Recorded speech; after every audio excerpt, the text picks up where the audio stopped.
Voltamos aqui para a nossa aula, agora a aula 4.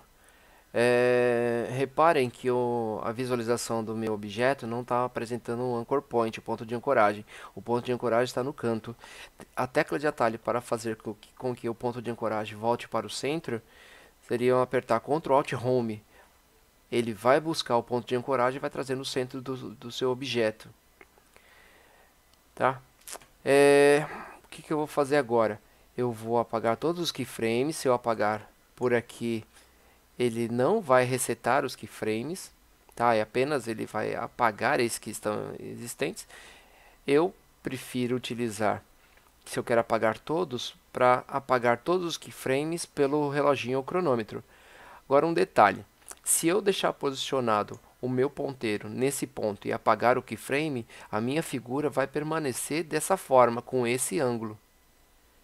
Então, antes de apagar, eu preciso saber realmente se eu não vou ficar perdendo tempo com detalhes. Então, coloco o ponteiro aqui e apago a rotação. Tá?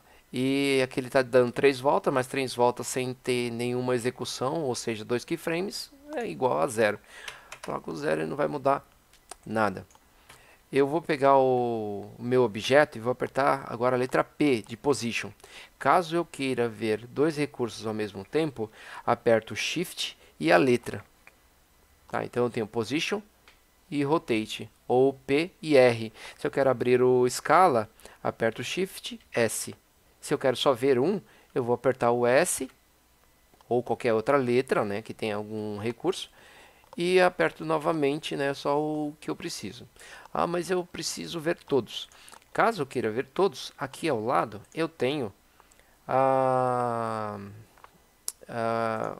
como chama, o seletor aqui de configurações, a abertura de todos os recursos disponíveis para essa trilha, para esse item. Então, ponto de ancoragem, posição, escala, rotação e opacidade. Tá? Sendo que se eu apertar a tecla Alt para cada um, ele vai abrir mais opções de expressões. Ok. Vou pegar o meu objeto, vou jogar ele aqui para cima e vou fazer com que ele desça. Ele vai descer, vai encostar aqui na parte de baixo. Eu quero que, conforme ele desça, ele tenha uma velocidade variada. Então, para isso, eu vou apertar a letra P. Eu vou criar o primeiro keyframe logo no início, ó, 0, primeiro, e eu quero que ele desça. Eu quero que ele desça de certa maneira rápido. Eu coloquei no 1 segundo. Ah, não está no 1 segundo. Aperto Ctrl, setinha para o lado, né, para a esquerda ou para a direita, e aí eu consigo determinar o tempo exato. Então, com 1 segundo, eu quero que ele desça. Eu vou através dos controladores aqui de horizontal e vertical, vou arrastar ele para baixo. Repare que, como eu estou selecionando o posição, ele mostra aqui que eu tenho condições de fazer a alteração do itinerário, né, do movimento que ele vai fazer. Esses vetores permitem com que o meu objeto trabalhe com posições ou direções ou caminhos da forma que eu quiser. Só que nesse caso eu quero que ele só caia. Tá? Então eu apertei o Ctrl Z para ele descer.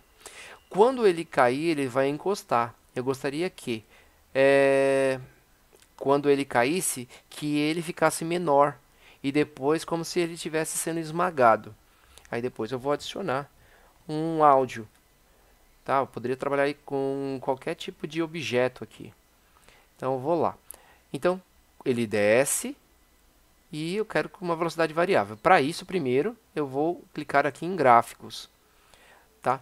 Na opção gráficos, ele está permitindo, vou dar um zoom maior para todo mundo enxergar. Aqui, ó.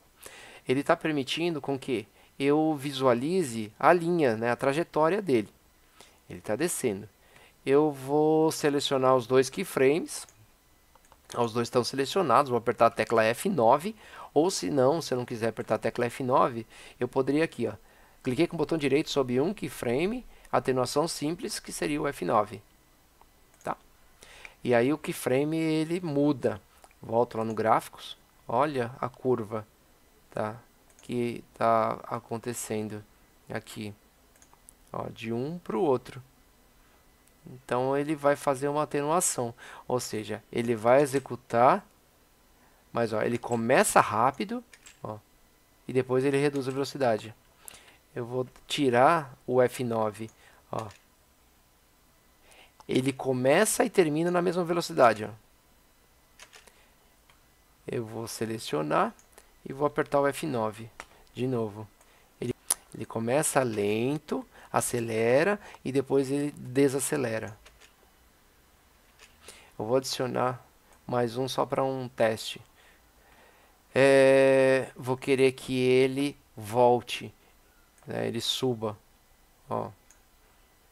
Então aqui ele também está com as opções aqui de movimentação. Ó. E voltou. Certo? Então, só que no nosso caso, eu quero que ele desça, caia. Ele vai ser deformado, depois ele vai subir, desce e assim por diante, como se fosse uma mola. Ctrl Z, pronto, voltamos. Quero que o ponteiro fique sobre esse keyframe, aperto o J. E eu quero habilitar a opção de escala. Quero visualizar os dois recursos, Shift S. Eu vou criar um keyframe de escala para manter a escala dele do início ao fim até aqui.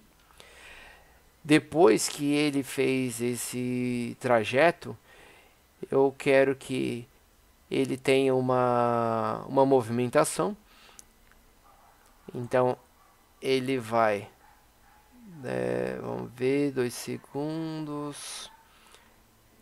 Eu quero que ele fique deformado. Para isso, eu preciso desabilitar a proporção, que é a corrente. E eu vou mexer com os valores. Ó, horizontal, Ctrl Z, e vertical. Só que se eu movimentar a proporção agora, o anchor point ele está no meio. Eu vou pegar o ponto de ancoragem e eu quero que ele fique na base. Eu vou apertar o Shift para manter. Então ele vai descer. Ó.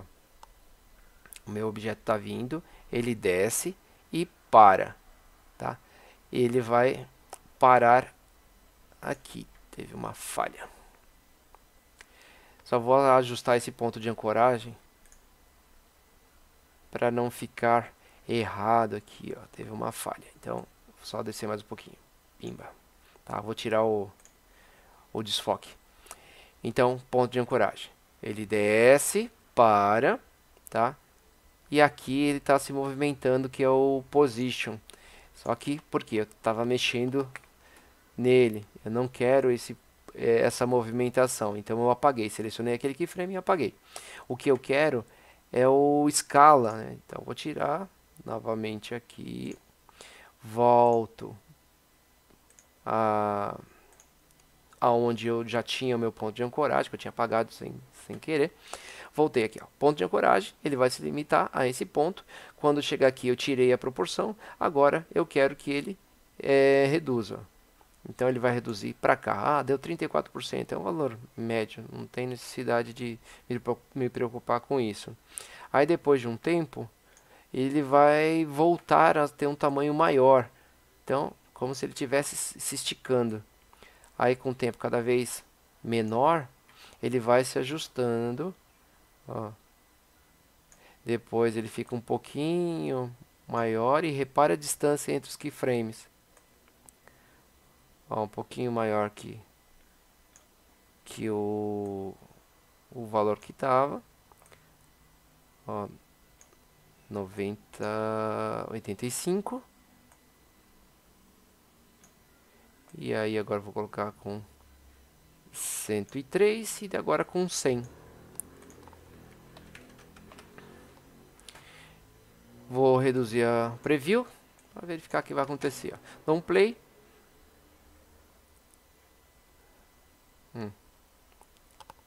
Girei a rodana.